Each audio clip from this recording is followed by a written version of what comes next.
বিসমিল্লাহির রহমানির রহিম। শুরু করছি আজকে শনিবারের মিনি একটি ব্লগ। তো সকাল সকাল উঠে সকালের সমস্ত কাজ সেরে চলে এলাম নাস্তা বানাতে। তো আজকে থাকবে আমাদের সালসিচ্ছে মাশরুম দিয়ে পাস্তা। তো এটা বানিয়ে তারপরে আমরা প্রতি শনিবার এই সামারের সময় একটু ঘুরতে যাই, বিশেষ করে সাগর পাড়ে যাওয়া হচ্ছে শনিবারগুলোতে। যেহেতু সামারটা প্রায় শেষের দিকে চলে আসতেছে, গরমকাল শেষের দিকে, সো উপভোগটা করছি। আল্লাহ যেন সুস্থ রাখেন আমাদেরকে, সবাই দোয়া করবেন। তো সাগর পাড়ে গিয়ে আমরা একটু নাস্তা খাই, একটু খাবার দাবার করি, সেজন্য খাবার নিয়ে যেতে হয়। সো আমি আজকে বানাবো মোগলাই পরোটা, চিকেন এবং এগ দিয়ে। তো এই তো বানাচ্ছি, প্রিপারেশন চলছে। এবং আমাদের সাথে আরও একটি পরিবার যাচ্ছেন, তারা রান্না করে নেবেন ভুনা খিচুড়ি এবং মুরগির রেজালা, বেগুন ভাজা, থাকছে আরও ড্রিঙ্কস, আরও বাচ্চাদের খাবার তো থাকেই। সো চলুন দেখি আজকের ব্লগটি।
এই তো আমার সবগুলি পরোটা তো ভেজে কেটে রেডি করতে করতে আমাদের প্রায় 3টা বেজে গিয়েছিল। তো যাই হোক, যেহেতু একটু সময় নিয়ে যাচ্ছি যাতে এটা গরম থাকে খাবারটা, সেজন্য একটু পরেই ভাজলাম। তো করতে করতে 3টা বেজে গিয়েছে। এরপর আমি গোসল করতে গিয়েছি, ফ্রেশ হয়েছি, বাবুকে খাইয়েছি, তারপর 4টা বাজে বের হয়েছি।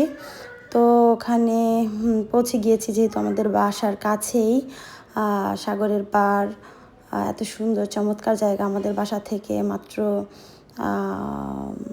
বাসে কতক্ষণ লাগে, 10 মিনিট।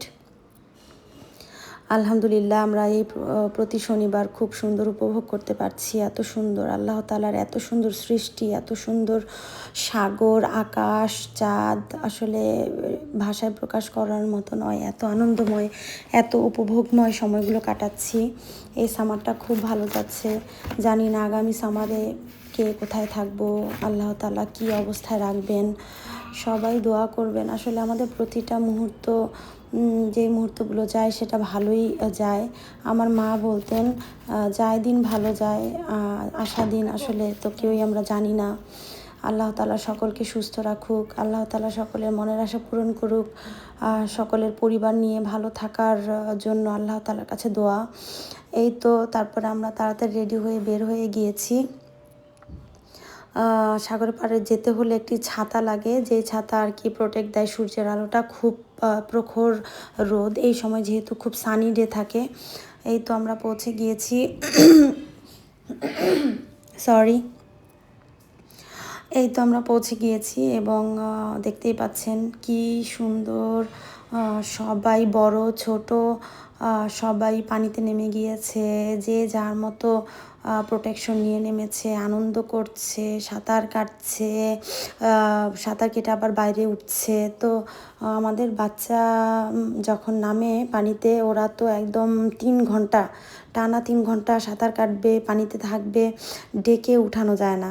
তো মাঝখানে আমরা নাস্তা স্ন্যাক্স করে ফেলেছি, সেটা আর আমি ভিডিও করতে পারিনি। এই তো আলহামদুলিল্লাহ। তো যাই হোক, তারপরে আমরা একটু খিচুড়ি, ভাবি নিয়েছেন যে খাবারগুলো এত মজা হয়েছিল। তার ভাইয়ের রান্না করা ভুনা খিচুড়ি, ভাবি রান্না করেছে মুরগির রেজালা। আসলে এত মজা লেগেছে ওই জায়গায় খেতে, মানে খাওয়ার একটা মজাই আলাদা। তো যাই হোক, 10টা বেজে গিয়েছিল। এই তো রাতের ভিউ, যদিও খুব অন্ধকার, সেখানে খুব একটা লাইটের ব্যবস্থা ছিল না, কিন্তু আমরা যারা ছিলাম চাঁদের আলোটা খুব উপভোগ করছিলাম।